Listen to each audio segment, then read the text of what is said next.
Business Trichy நேயர்களுக்கு வணக்கம். இன்று பொதுவாக ஒருத்தருடைய வாழ்நாள் கனவு என்னவாக இருக்கும்? ஒரு நல்ல வேலையில் உட்கார்றது அப்படிங்கிறத தாண்டி அவர்களுடைய ஒரு வாழ்நாள் கனவு அப்படிங்கிறது எலி விலையானாலும் ஒரு தனி விலையாகணும் அப்படிங்கிற விதத்தில் ஒரு தனி வீடு அமையணும் அப்படிங்கிறது தான் நிச்சயம் அவர்களுடைய ஒரு வாழ்நாள் கனவாக இருக்கும். அப்போ இது போல் ஒரு கனவு இல்லத்தை நம்ம உருவாக்கணும் அப்படின்னா அந்த கனவு இல்லத்தை எழுப்புவதற்காக நம்ம வாங்கக்கூடிய அந்த வீட்டு மனை அப்படிங்கிறது எந்த ஒரு வில்லங்கமும் இல்லாத ஒரு இடமாக அமையணும். இன்னைக்கு தங்கத்துல முதலீடு செய்யறது அப்படிங்கிறத காட்டிலும் இது போன்ற நிலங்கள்ல முதலீடு செய்யறது அப்படிங்கிறது தான் ஒரு பாதுகாப்பான ஒரு முதலீடாகவும் கருதப்படுது.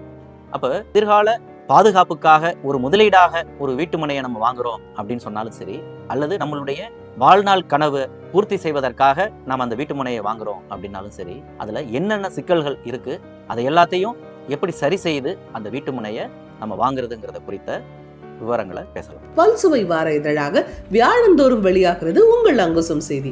ஆண்டு சந்தா வெறும் 500 மட்டும்தான். 9488420225 எண்ணுக்கு ஜிபே போன்பே மூலமாகவோ சந்தா செலுத்தலாம். முதல் விஷயம், அந்த இடம் தொடர்பான உரிமை ஆவணங்கள். முதல்ல உங்ககிட்ட அந்த இடத்தை விற்கிறவர் தான் அந்த இடத்தினுடைய உண்மையான உரிமையாளரா அப்படிங்கிறத உறுதிப்படுத்திக்கணும். அடுத்து அந்த இடத்தினுடைய பட்டா, சிட்டா, அடங்கல் அது சரியானதா இருக்குதா அப்படிங்கிறத பார்க்கறதோட மட்டுமல்லாம ஒரு 30 ஆண்டுகளுக்கு பின்னோக்கி சென்று அந்த நிலத்தினுடைய அந்த பரிவர்த்தனையை சரிபார்த்து அதனுடைய அந்த பேரண்ட் டாக்குமெண்ட்னு சொல்லக்கூடிய அந்த மூல ஆவண பத்திரங்களை ஒரு 30 ஆண்டுகளுக்கு குறைந்தபட்சம் நாம் அதை சரிபார்த்துக்கிறது ரொம்ப அவசியமானது. 2வது வகையான ஆவணம் வில்லங்கச் சான்றிதழ். இது அந்த இடம் எந்த சார்பதிவாளர் அலுவலகத்தோட தொடர்புடைய இடம் அப்படிங்கிறத முதல்ல தெரிஞ்சுக்கிட்டு அந்த சம்பந்தப்பட்ட சார்பதிவாளர் அலுவலகத்திலிருந்து முறையான விண்ணப்பம் செய்து குறைந்தபட்சம் ஒரு 30 ஆண்டுகளுக்கான அந்த ஈசின்னு சொல்லக்கூடிய அந்த வில்லங்கச் சான்றிதழை பெறுவது ரொம்ப அவசியம். இதுல இன்னும் கூடுதலாக கவனிக்க வேண்டிய விஷயம் என்னன்னா, அந்த சார்பதிவாளர் அலுவலகங்களுடைய அந்த எல்லைகள் அப்படிங்கிறது ஆண்டாண்டுக்கு நிர்வாக காரணங்களுக்காக மாறுதலுக்கு உட்பட்டது. அப்ப இந்த 30 ஆண்டு கால இடைவெளியில அந்த சார்பதிவாளர் அலுவலக எல்லை அப்படிங்கிறது மாறுபட்டிருக்கலாம். அதாவது நாம் வாங்கக்கூடிய அந்த இடம் ஒரு 30 ஆண்டுகளுக்கு முன்னாடி வேற ஒரு சார்பதிவாளர்களுடைய அலுவலகத்தினுடைய எல்லையிலையும், அடுத்த ஒரு 10 ஆண்டு காலத்துல மற்றொரு சார்பதிவாளர் அலுவலக எல்லையிலையும், தற்போது இன்னொரு சார்பதிவாளர் அலுவலக எல்லையிலையும் கூட அது ஒன்றுக்கு மேற்பட்ட அந்த சார்பதிவாளர் அலுவலகங்கள்ல அதனுடைய ஆவணங்கள் இருக்க வாய்ப்பு இருக்கு. அப்ப அப்படிப்பட்ட வழக்குகள்ல அந்த 30 ஆண்டு கால இடைவெளியில தொடர்புடைய அந்த 3 சார்பதிவு அலுவலகங்கள்ல இருக்கக்கூடிய ஆவணங்களின் அடிப்படையில 3 இடங்களிலேயுமே அந்த ஈசி போட்டு பார்க்கறது அப்படிங்கிறது ரொம்ப ரொம்ப அவசியமானது. இந்த வில்லங்கம் அந்த ஈசி பார்க்கறதுனுடைய மிக மையமான ஒரு நோக்கம் என்ன அப்படின்னு சொன்னா, அந்த நிலத்தின் மீது நிலத்தை அடமானம் வைத்து வேற ஏதேனும் கடன் வாங்கப்பட்டிருக்கா, அல்லது அதை வேற தனிநபர் வேற யாருக்கேனும் அடமானம் வைத்திருக்கிறாங்களா, இது போன்ற அந்த விவரங்களை இதன் வழியாக நாம் சரிபார்த்து உறுதிப்படுத்திக் கொள்ள வேண்டியது மிக அவசியம். 3வதா, அந்த நிலத்தினுடைய வகைப்பாட்டை நாம் கண்டிப்பா தெரிஞ்சுக்கணும். ஏன்னா அந்த இடத்த நாம வீடு கட்டுறதுக்கு தான் பயன்படுத்த போறோம். அந்த வகையில அந்த நிலத்தினுடைய வகைப்பாடு அது நஞ்சையா இருக்குதா, புஞ்சையா இருக்குதா, வீட்டுமனை அப்படிங்கிற வகைப்பாட்டுல இருக்கா, இல்ல விவசாய நிலம் அப்படிங்கிற வகைப்பாட்டுல இருக்காங்கிறத முதல்ல தெளிவுபடுத்தி கொண்டுதான் அதை நம்ம வாங்குறதுக்கே முற்படணும். ரொம்ப முக்கியம் இந்த இடத்துல, அந்த இடம் வீடு கட்ட அனுமதிக்கப்பட்ட இடமா அப்படிங்கிறத இதன் வழியாக சரிபார்த்து உறுதிப்படுத்திக் கொள்வதுதான் அந்த நிலத்தினுடைய வகைப்பாட்டை நாம் தெரிந்து கொள்வதனுடைய மிக முக்கியமான நோக்கம். ஒரு இடத்த நம்ம ஒரு வீட்டு மனையாகவே நேரடியா ஒரு ப்ரொமோட்டர்ஸ் சேர்ந்து ஒரு பிளாட்டாவே நம்ம வாங்குறோம் அப்படின்னு சொன்னா, அந்த பிளாட் அப்படிங்கிறது டிடிசிபி, சிஎம்டிஏ, ரெரா, எல்பிஏ இது போன்ற அந்த அங்கீகார அமைப்புகளினுடைய அந்த இடங்களுக்கு ஏற்ப அந்த அங்கீகார அமைப்புகளினுடைய அந்த அங்கீகாரத்தை பெறப்பட்ட வீட்டு மனையாக அது இருக்குதா அப்படிங்கிறத உறுதிப்படுத்திக்கிறது ரொம்ப அவசியம். இது போன்ற அங்கீகாரம் இல்லாத லே அவுட்டுகளை வாங்கிறத கூடுமான அளவு தவிர்த்துக்கணும். அடுத்தது 5வது விஷயமா, அந்த இடத்தினுடைய அளவீடுகள் சரியாக இருக்கா அப்படிங்கிறத நாம் சரிபார்க்கணும். முதல் விஷயம், அந்த சர்வே எண் அந்த இடத்துக்கும் பத்திரத்துக்கும் சரியான சர்வே எண்ணா அது அமைஞ்சிருக்காங்கிறத முதல் விஷயம் உறுதிப்படுத்திக்கணும். அடுத்தது, பத்திரத்துல அவங்க குறிப்பிட்டிருக்கக்கூடிய அந்த 4 எல்லைகள், 4 புறமும் அவர்கள் அதுல குறிப்பிட்டிருக்கக்கூடிய அந்த அடிகள் அந்த விகிதத்துல அது சரியான அளவுல அது இருக்கா அப்படிங்கிறத நேர்ல அந்த இடத்துல நின்று அளவீடு செய்து உறுதிப்படுத்த வேண்டியது மிக மிக அவசியம். அடுத்து 6வது விஷயமா, அந்த இடத்த நம்ம எங்க வாங்கினாலும் சரி, ரோட்டோரத்துல வாங்கினாலும் சரி, அல்லது கொஞ்சம் ஊருக்கு உள்ள ஒதுக்குப்புறமான இடங்கள்ல நம்ம வாங்கினாலும் சரி, அந்த மனை இடம் எங்க அமைஞ்சிருக்குதோ அதற்கான அந்த பாதை வசதி இருக்காங்கிறத நாம உறுதிப்படுத்திக்கணும். லேஅவுட் போடுறவங்க லேஅவுட் போட்டுட்டு நம்மளை வண்டியில கூட்டிட்டு போவாங்க.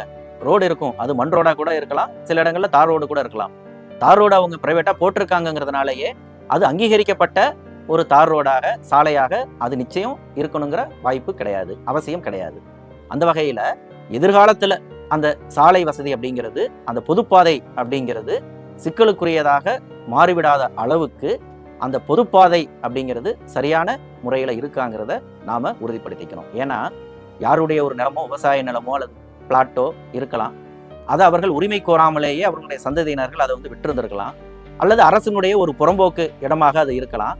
அதை அந்த பிளாட்டு போடக்கூடிய ப்ரொமோட்டர்ஸோ அல்லது அதை பயன்பாட்டில் இருக்கக்கூடிய அந்த தனிநபர்களோ அதை ஒரு பொது பாதையாக பயன்படுத்திட்டு வந்திருக்கலாம். ஏன்னா அதுக்கு யாரும் ஆட்சேபனை தெரிவிக்க போவதில்லை அப்படிங்கிற விதத்துல அது நீண்ட காலமாக பயன்பாட்டில் இருந்துட்டு இருக்கு அப்படிங்கிறதுனாலயே அது சட்டப்பூர்வமான பொது பாதையாக ஆகிவிட முடியாது.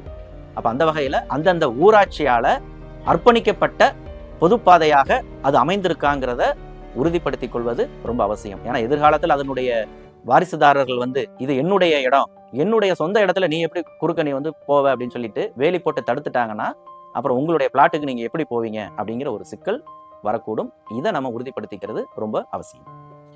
அடுத்தது, ஒரு ஏற்கனவே கட்டுமானம் நிறைவடைந்த நிலையில இருக்கக்கூடிய ஒரு வீட்டை வாங்குறோம், அல்லது ஏற்கனவே ஒருத்தர் புதிதாக கட்டி வேறு காரணங்களால அவர் மாறி போகக்கூடிய சூழ்நிலையில அந்த வீட்டை நம்ம வாங்குறோம். அது போன்ற நேர்வுகள்ல அந்த வீட்டுல ஏதேனும் வரி நிலுவை, மின் இணைப்பு இதெல்லாம் சரியான முறையில இருக்காங்கிறத உறுதிப்படுத்திக்கிறது ரொம்ப அவசியம். அந்த வீட்டுக்கு கட்ட வேண்டிய சொத்து வரி நிலுவை இருக்குதா, மின் கட்டணம் செலுத்துறதுல ஏதேனும் நிலுவை இருக்கிறதா, தண்ணி வரி கரெக்டா கட்டியிருக்காங்களா, அதுல வேற ஏதாவது சிக்கல் வில்லங்கம் இருக்காங்கிறத உறுதிப்படுத்திக்கிறது அவசியம். 8வது விஷயமா, ரொம்ப ரொம்ப முக்கியமானது, நம்ம வாங்கக்கூடிய அது காலி மனையாக இருக்கலாம், அல்லது புதிதாக எழுப்பப்பட்ட அது வீடாக இருக்கலாம், அல்லது ஏற்கனவே ஒரு பயன்படுத்தினவருடைய வீட்டை நம்ம திரும்ப வாங்கினதா இருக்கலாம். இது போன்ற எந்த நேர்வாக இருந்தாலும் அந்த இடம் சம்பந்தமாகவோ அல்லது அந்த வீடு சம்பந்தமாகவோ ஏதேனும் வழக்குகள் நிலுவையில் இருக்குதா அப்படிங்கிறத சரி பார்த்துக்கிறது ரொம்ப அவசியம். ஏன்னா அதனுடைய குடும்ப உறுப்பினர்கள் 4-5 பேர் இருப்பாங்க.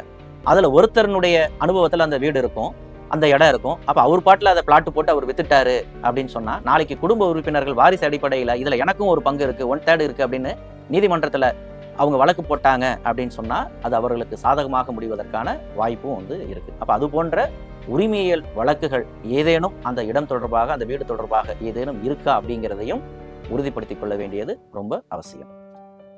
இப்ப சொன்ன இவ்வளவு விவரங்கள் இருக்கு. இதை எல்லாத்தையும் ஒரு தனிநபரா நான் எப்படி சரி பார்க்க முடியும்? இந்த இடத்து மேல வழக்கு இருக்குதா, அவங்களோட குடும்பத்துல எதுவும் பஞ்சாயத்து இருக்காங்கன்னா எனக்கு எப்படிங்க தெரியும்? இதை எப்படிங்க நான் சரி பார்க்கறது? இதை எந்த ஆபீஸ்ல டாக்குமெண்டா கேட்டா எனக்கு பதில் சொல்லுவாங்க அப்படின்னா நிச்சயம் அதுக்கு அப்படி ஒரு வழிமுறைங்கிறது, எளிதான ஒரு ஷார்ட்கட்டுங்கிறது நிச்சயம் கிடையாது. அப்ப இந்த இடத்துல தான் வழக்கறிஞர்களுடைய அட்வொகேட் ஒப்பீனியன் அப்படிங்கிறது மிக மிக அவசியமா இருக்குது. அப்ப இந்த இடம் தொடர்பான நம்ம இவ்வளவு தூரம் சொன்ன அந்த எல்லா விஷயங்கள் குறித்தும் அது தொடர்பான ஆவணங்களை சம்பந்தப்பட்ட இதற்கென்று இருக்கக்கூடிய லீகல் ஒப்பீனியன் வழங்கக்கூடிய அந்த சட்ட நிபுணர்களிடம் அந்த ஆவணங்களை கொடுத்து அவங்க கிட்ட எனக்கு இந்த விவகாரங்கள் எல்லாமே பார்த்து சொல்லுங்க அப்படின்னு சொன்னோம்னா அவங்க எளிதாக அது எல்லாத்தையும் சரிபார்த்து, வழக்கு இருக்குதா, வேற வில்லங்கம் இருக்குதா, அது போன்ற விவரங்களை சரிபார்த்து அவர்கள் இந்த இடத்த வாங்கலாம் அல்லது வாங்க வேண்டாம், இப்படி ஒரு சிக்கல் இருக்குங்கிற மாதிரியான ஒரு லீகல் ஒப்பீனியன் அப்படிங்கிறத அவங்க கிட்ட கேட்டு பெற்று அதன் பிறகு அந்த இடம் வாங்குவது தொடர்பாக முடிவெடுப்பது தான் உத்தமம். நிறைவா, நம்ம இடம் வாங்குறது அப்படிங்கிறதே அந்த இடத்துல நம்ம குடி போகணும் அப்படிங்கிறதுக்காக தான். அப்ப எதிர்காலத்துல தற்சமயம் பக்கத்துல பெரிய அளவுக்கு குடியிருப்புகள் இல்லை அப்படின்னு சொன்னாலும் எதிர்காலத்துல அது குடியிருப்பாக மாறக்கூடிய இடத்துல அது அமைந்திருக்குதா, அந்த வீட்டு மனையை சுற்றி பள்ளி இருக்குதா, மருத்துவமனைகள் இருக்கா, பேருந்து வசதி இருக்குதா, குடிநீர் வசதி இருக்குதா, இது போன்ற ஒரு குடும்பமாக நாம் வசிப்பதற்கு ஏற்ற இந்த அத்தியாவசியமான அடிப்படையான அந்த வசதிகள் இருக்குதா அப்படிங்கிறத உறுதிப்படுத்திக்கிறது ரொம்ப அவசியம். இதற்கு அடுத்துதான் எதிர்காலத்துல இந்த ஏரியா டெவலப் ஆகிறதுக்கான வாய்ப்பு இருக்குதாங்கிறத அதை நம்ம கடைசி ஆப்ஷனா வச்சுக்கலாம். ஆனா அதையும் நாம சேர்த்தே பரிசீலிக்கிறது தான் நல்லது. அந்த வகையில அந்த வீட்டு மனையை நம்ம வாங்குவதற்கு முன்பாக அந்த வீட்டு மனையினுடைய பத்திரம், பட்டா, சிட்டா மற்றும் அடங்கல், அந்த இடம் தொடர்பான வில்லங்கச் சான்றிதழ், அந்த இடத்தினுடைய வரைபடம், எஃப்எம்பி ஸ்கெட்ச் அப்படின்னு சொல்லக்கூடிய அந்த வரைபடம், அப்புறம் அந்த டிடிசிபி, ரெரா, இது சிஎம்டிஏ, இது போன்ற அந்த அங்கீகார அமைப்புகள் வழங்கி இருக்கக்கூடிய சான்றிதழ், அப்புறம் மின் ரசீது, வரி ரசீது உள்ளிட்ட இந்த ஆவணங்கள் அனைத்தும் பத்திரம் பதிவு செய்வதற்கு முன்பாக நம்ம கிட்ட இருக்கணும். இது இல்லாம அந்த இடத்த வாங்குறத பத்தி கொஞ்சம் யோசிக்கணும். விலை மலிவா இருக்குது, அல்லது நமக்கு ரொம்ப நெருக்கமானவங்க சொல்றாங்க, மாமா சொன்னாரு, சித்தப்பா சொன்னாரு அப்படின்னு சொல்லி ஒரு தனிநபர் மீதான ஒரு நம்பிக்கையிலிருந்து மட்டும் இந்த விவகாரங்களை நாம் முடிவெடுத்து விட முடியாது. இப்ப நம்ம சொன்ன இந்த ஆவணங்கள் இந்த வகையில நாம இதை பரிசீலிக்காம நம்ம இதுல ஒரு முடிவை எடுத்துட கூடாது. இன்று எடுக்கக்கூடிய இந்த சரியான முடிவு தான் நாளைக்கு நம்மளை பாதுகாக்கக்கூடிய ஒரு பாதுகாப்பான ஒரு முதலீடாக இருக்க போவது மட்டுமல்லாம நம்மளுடைய அந்த வாழ்நாள் கனவுல எந்த சிக்கலும் இல்லாம நிம்மதியான ஒரு வாழ்வை தொடர்வதற்கு இதெல்லாம் அடிப்படையான விஷயங்களா அமைஞ்சிருக்கு. எக்ஸல் குரூப்ஸ், மாறு மாற்று, மக்களுக்கான நேர்மையான சமூக பணி என்றும் தொடரும். Excel groups, Muruganandam.